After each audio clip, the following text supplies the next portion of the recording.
Okay, good afternoon, everybody, or morning, as the case may be.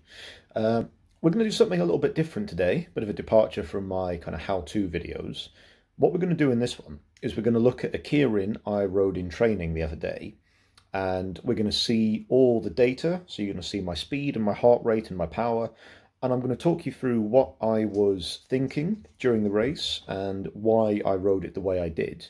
So hopefully that's going to give you a bit of an insight into what it's like to ride a Keirin in training at the Olympic velodrome.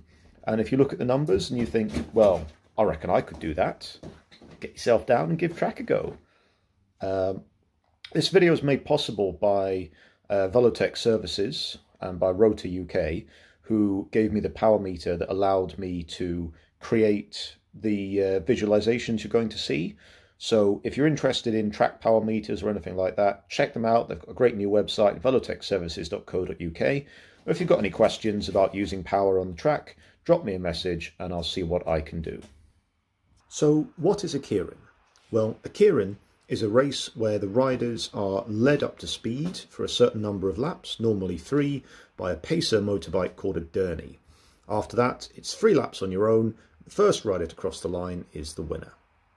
Okay, we've missed out the very start. There's nothing particularly important there. I'm visible as the third rider in the line.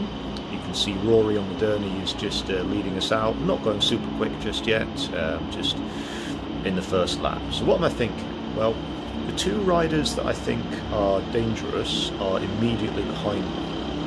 On paper, I'm probably the quickest rider in this race. What I want to watch out for is that someone doesn't spring a surprise. So maybe one of those riders behind backs up and rushes into my slipstream, flicks around, or maybe they gain a lot of height and they come down with height and speed.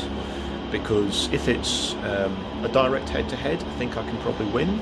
But if they've got some big advantage like that, then I might struggle to get on terms. So I don't really want to be stuck on the front of this race, but I also don't want to be right at the back. I want to be sort of sat second or third wheel, and when someone goes, I want to go with them and ideally come round them in the last part of the final lap. I don't really have the legs to go from like 2 or 3 laps out. So here comes Rory pulling off, and then rider on the front here is about to pull off. There we go. So I've still got 2.5 laps to go. I don't want to have to sprint yet, so I don't want this rider in front just to pull up and out. So when he moves up, I follow him up because I don't want to be left on the front of this race. One of the riders I think is quite strong is coming underneath me just now, so I don't want to let him get too much of a gap. I want to sit down, I want to mark him, I want to stop anyone pushing forwards too quickly and maybe leaving me with a bit of a gap to shut. So I'm sitting nicely on his wheel just there. Here we go. Here's the sprint. You can see peak power. Now I came in a little bit slow. You don't want to allow your opponents to be accelerating away from you in the final lap, but in the end I've kicked around him. Could have passed him a bit closer, something I need to work on, but in the end I had the legs to win this. Up, up, up. And there we go. Quite a comfortable victory in the end, quite happy with that one.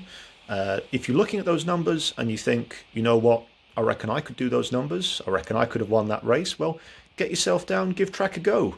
Come down to the Olympic velodrome, try and beat me, I'm there all the time, and just give it a try. It's really fun, it's really enjoyable, and yeah, come down, give it a go, and maybe one day you'll be dropping me.